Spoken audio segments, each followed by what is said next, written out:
दोस्तों नमस्कार। दोस्तों आज तो शुरू में ही रामधुन याद आ रही है। रघुपति राघव राजा राम, पतित पावन सीता राम, ईश्वर अल्लाह तेरो नाम, सबको सन्मति दे भगवान। दरअसल ये वो रामधुन है जो कि भारत के आजादी के संघर्ष का एक लिहाज से मूल मंत्र बन गई थी और महात्मा गांधी ने ईश्वर और अल्लाह के जरिए भारत के हिंदू और मुसलमान को संघर्ष के एक ही धागे में पिरो दिया था। ब्रिटिश सत्ता भारत के हिंदू मुस्लिम को बांटना चाहती थी और महात्मा गांधी जिस भी सभा में जाते, चाहे वो प्रार्थना सभा हो या फिर कोई रैली जैसी सभा, वहां पर यह रामधुन जरूर बजती थी। और आज रामधुन शुरू में याद इसलिए भी आ गई क्योंकि अयोध्या में रामशिला पूजन के बाद जब प्रधानमंत्री ने भाषण शुरू किया तो उसमें राम जन्मभूमि के लिए संघर्ष करने वालों की उस कतार को आजादी के संघर्ष करने वालों की कतार के साथ खड़ा करने की कोशिश भी की। और शायद इसीलिए जैसे ही जय सिया राम शब्द आया वैसे ही हर की जुबां पे हे राम शब्द तो जरूर आया होगा। हे राम, महात्मा गांधी ने अपनी जिंदगी में बहुत सारे लेख लिखे, बहुत सारे वक्तव्य दिए, बहुत इंटरव्यू दिए। कमोवेश अधिकतर जगहों पर उन्होंने राम राज्य का जिक्र किया। राम शब्द उनके साथ जुड़ा हुआ था और राम राज्य की परिभाषा जो उन्होंने गढ़ी उसमें सवाल राजा का नहीं था, उसमें सवाल प्रजा का था। क्योंकि वो बार बार जिक्र करते थे कि प्रजा या नागरिक अगर अपने तौर पर धर्मनिष्ठ है, वो वीरवान है, तो फिर राजा को उस दिशा में जाना ही होगा जहां जनता जिस रूप में सोचती है और उसको उसके हक मिलने चाहिए और वही सिस्टम काम करेगा। अन्यथा राजा अगर अपने तौर पर बहुत ईमानदार भी हो और वह गुलामी की बेड़ियों से जनता को मुक्त भी कर दे तो भी हो सकता है कि जनता गुलाम ही रहना चाहती हो, वह उसी की आदी हो गई हो। इस बात का जिक्र और मौजूदा वक्त में हम जिस परिस्थितियों में खड़े हुए हैं, जरा उसके लिए हमको लगता है कि आज तुलसीदास की दोहावली का एक दोहा भी याद कीजिए। उसमें उन्होंने बहुत साफ कहा है कि तुलसी भेड़ी की धंसनी, जड़ जनता सन्मान, उपजत ही अभिमान भी, खोवत मूड अपान। इसका मतलब यह होता है कि भोली जनता तो भेड़िया धसान की समान है। एक भेड़ जहां सब वहीं गिरने लगते हैं। इसीलिए ऐसी जनता से मिली मान बढ़ाई भी मिथ्या है, झूठी है। इसे पाकर जिसके मन में अहंकार उत्पन्न होता है वह मनुष्य मूर्तावश अपना आपा खो बैठता है और अपने पद से गिर जाता है। तो सवाल मौजूदा वक्त और महात्मा गांधी के रामराज्य की परिभाषा से इतर बड़ा सवाल यह है कि जनता क्या सोचती है। राजा को कोई दोष देने की जरूरत नहीं है, यह सोचने की जरूरत नहीं है कि दुनिया के सामने मौजूदा वक्त में दो चुनौतियां सबसे बड़ी है। एक, अर्थव्यवस्था को संभाला कैसे जाए और दूसरा, वैश्विक महामारी से लड़ा कैसे जाए। समूची दुनिया के हर देश के जितने भी राष्ट्राध्यक्ष हैं कमोवेश यही सोच चिंतन कर रहे हैं।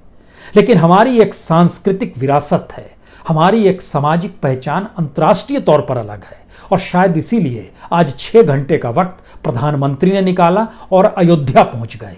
और अयोध्या में जो पूरा उनका लंबा भाषण है, उस भाषण के हर हिस्से को सुनिए, उसमें कहीं ना कहीं राम राज्य शब्द की महक होगी। यह अलग मसला है कि जिसे राम राज्य लाने की सोच को पैदा करना है वह राम राज्य की उस महक को परोस रहा है सामने और राम राज्य नहीं ला पा रहा है। बीते 6 बरस के दौर में क्या इस देश के भीतर में कोई भी all India institute of medical science खड़ा हो पाया?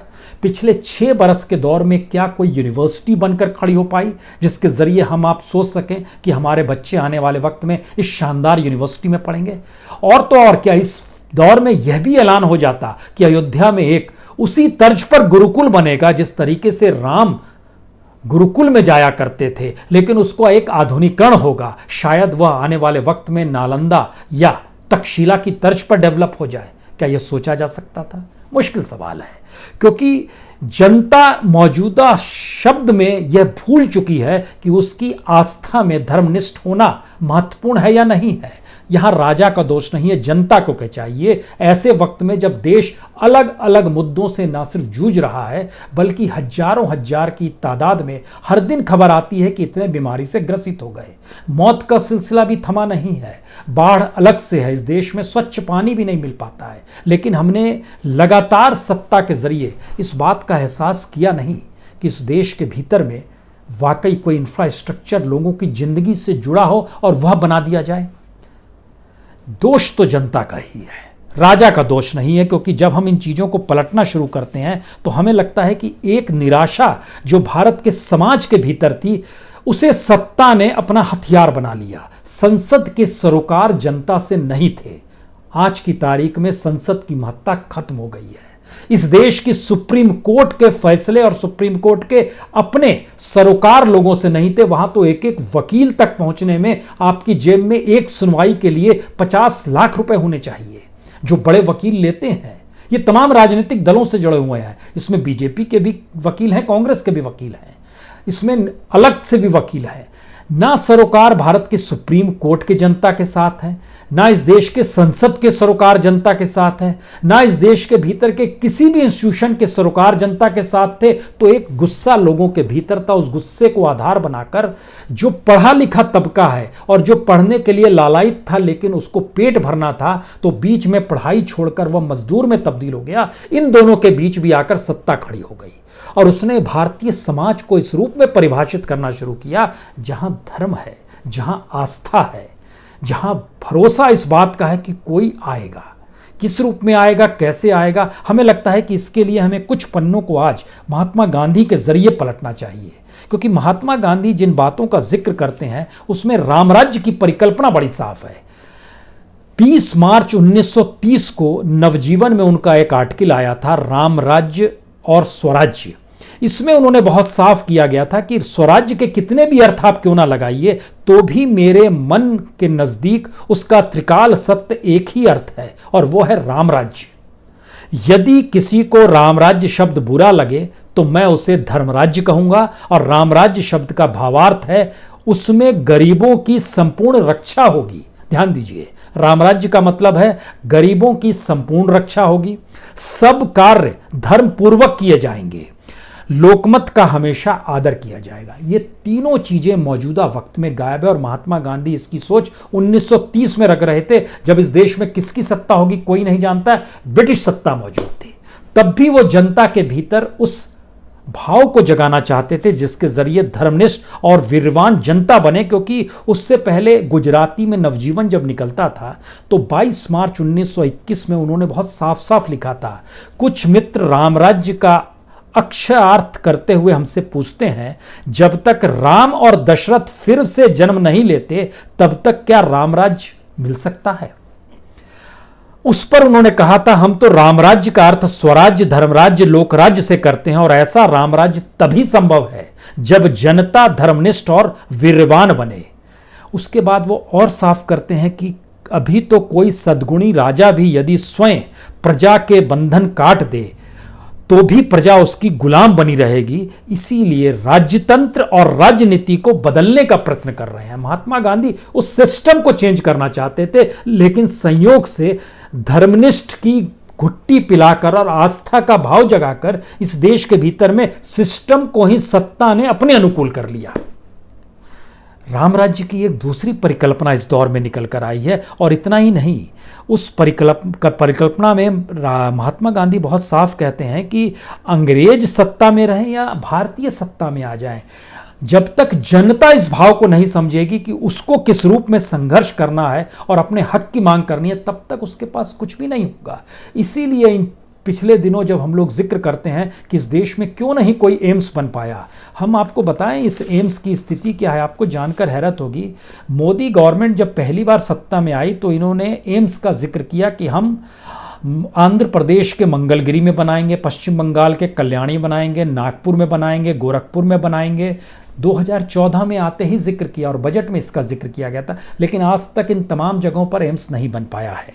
2003 में अटल बिहारी वाजपेयी के दौर में 6 एम्स का जिक्र हुआ था, जिसको मनमोहन काल तक में आते आते पूरा किया गया, पटना, रायपुर, भोपाल, भुवनेश्वर, जोधपुर और ऋषिकेश में। लेकिन इन एम्स के भीतर भी जब आप घुसिएगा तो वो एम्स आपको नजर नहीं आएगा जो पहचान दिल्ली के एम्स की है। इसका मतलब क्या है? इसका एक मतलब यह है कि मौजूदा वक्त में, इस वक्त में तकरीबन 22 एम्स का जिक्र है। इन 22 में से 11 एम्स को जो पेमेंट दिया गया है वह लगभग 3% दिया गया है और बाकी 11 में जो काम हुआ है वो औसतन लगभग 40% काम हुआ है, कहीं पर 25%, कहीं पर 65%। इस तरीके का काम हुआ है।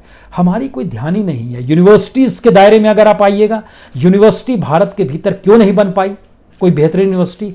और तो और आप अगर राज्यों में चले जाइए, शिवराज सिंह चौहान कितने महीने तक रहे, साल तक रहे? 15 साल। मध्य प्रदेश में एक भी यूनिवर्सिटी, एक भी हॉस्पिटल उन्होंने बनाया। रमन सिंह 15 साल तक रहे, एक भी हॉस्पिटल, एक भी यूनिवर्सिटी बना पाए। नीतीश कुमार बिहार में बीते 15 साल से हैं, उन्होंने क्या किया है? कोई यूनिवर्सिटी बना पाए, कोई हॉस्पिटल बना पाए? इस देश के भीतर में साफ पानी दिलाने का भी प्लांट नहीं है। हम किस अवस्था में जिन्हें जनता को समझना होगा उसकी जरूरत क्या है।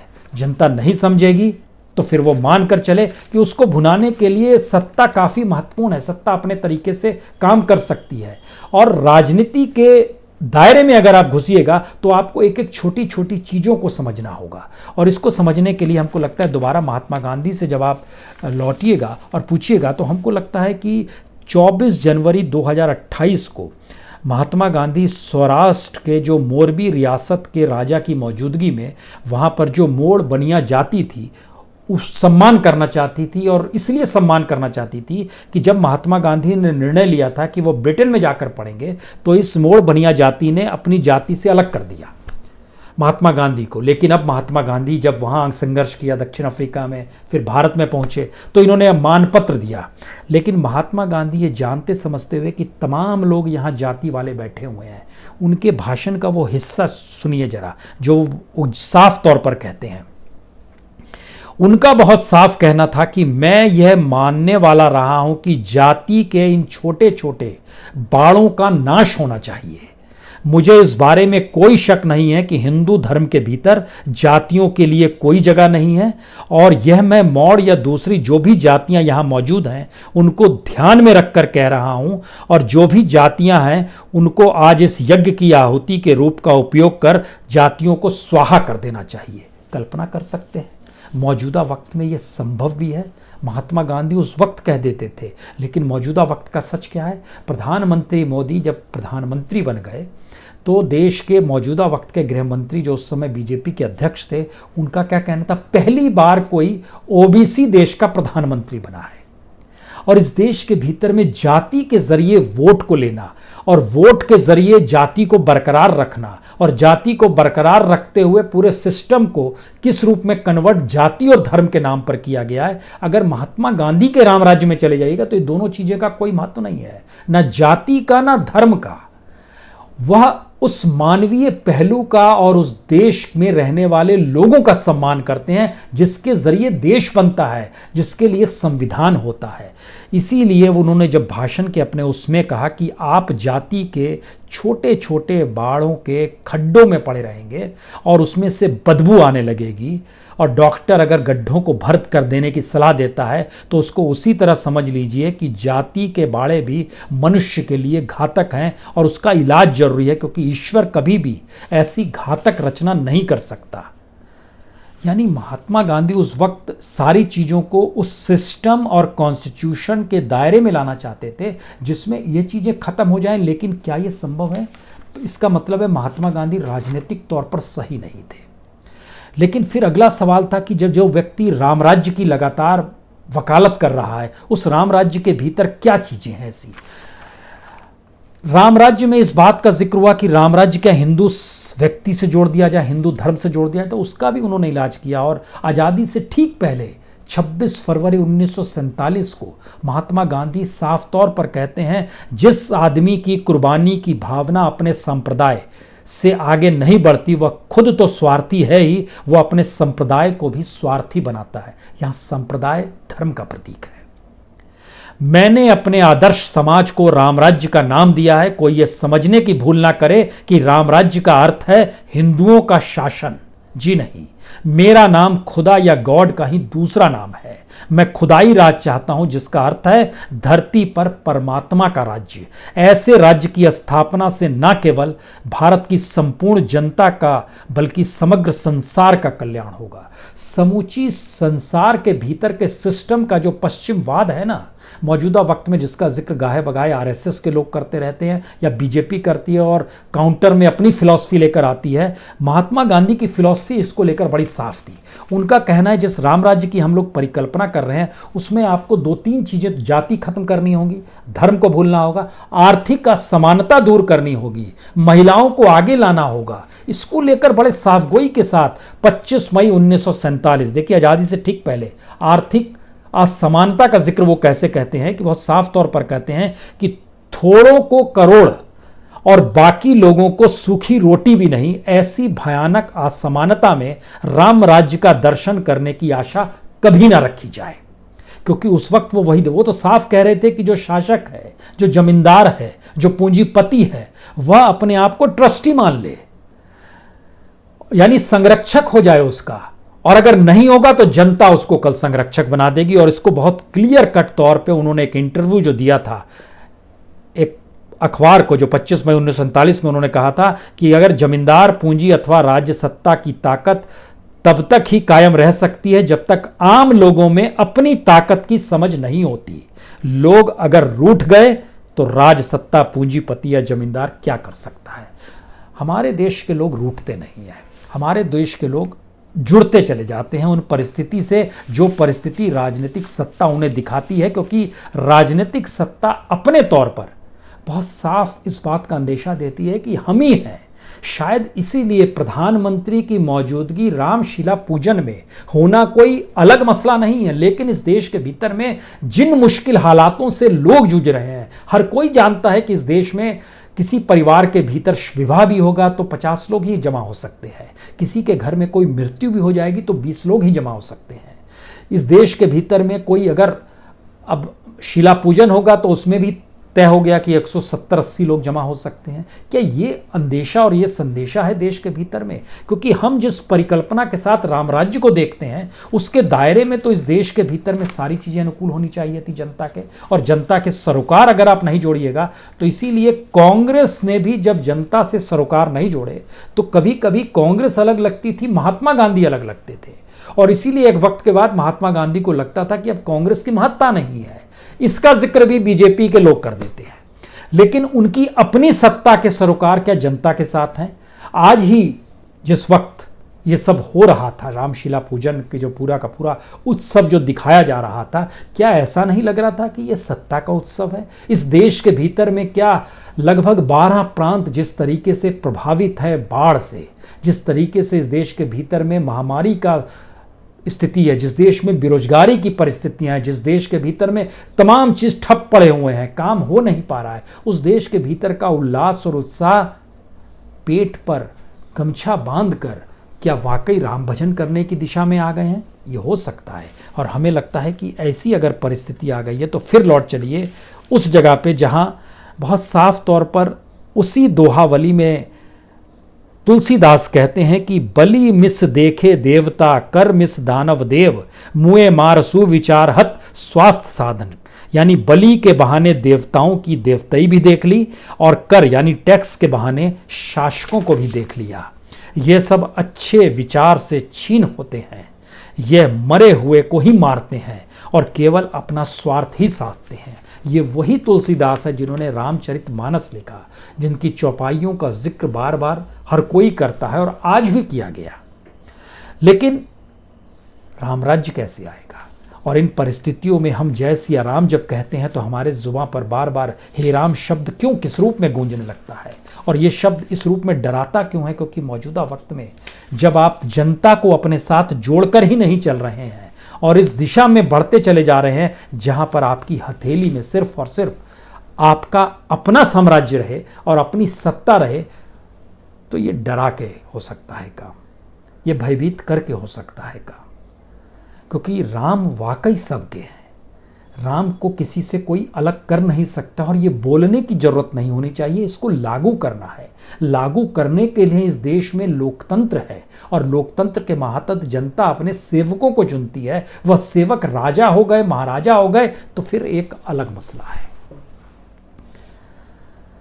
बस इतना ही सवाल है, और आखिर में इस बात का जिक्र करने की जरूरत है जहां से बात शुरू हुई थी कि रघुपति राघव राजा राम, पतित पावन सीताराम, ईश्वर अल्लाह तेरो नाम, सबको सन्मति दे भगवान। और इसके आगे जो गीत बजता था जब सभाओं में, राम रहीम करीम समान, हम सब हैं उनकी संतान, सब मिला मांगे यह वरदान, हमारा रहे मानव का ज्ञान। और गांधी जी ने भारत की जो उदार और सहिष्णु परंपरा खोजने की जो पूरी कोशिश की थी, और उस वक्त जो नफरत फैली हुई थी, जो सांप्रदायिकता के बीज आज़ादी के वक्त बोए जा रहे थे, तो उस वक्त महात्मा गांधी के राम राज्य और राम की परिकल्पना और मौजूदा वक्त की परिस्थिति, हमें लगता है एक लकीर तो है। इस लकीर को समझ लीजिए और राजा की तरफ मत देखिए। जनता को तय करना है, जनता को ही धर्मनिष्ठ और वीरवान बनना है, तभी स्थिति अनुकूल होगी। बहुत बहुत शुक्रिया, बहुत बहुत शुक्रिया।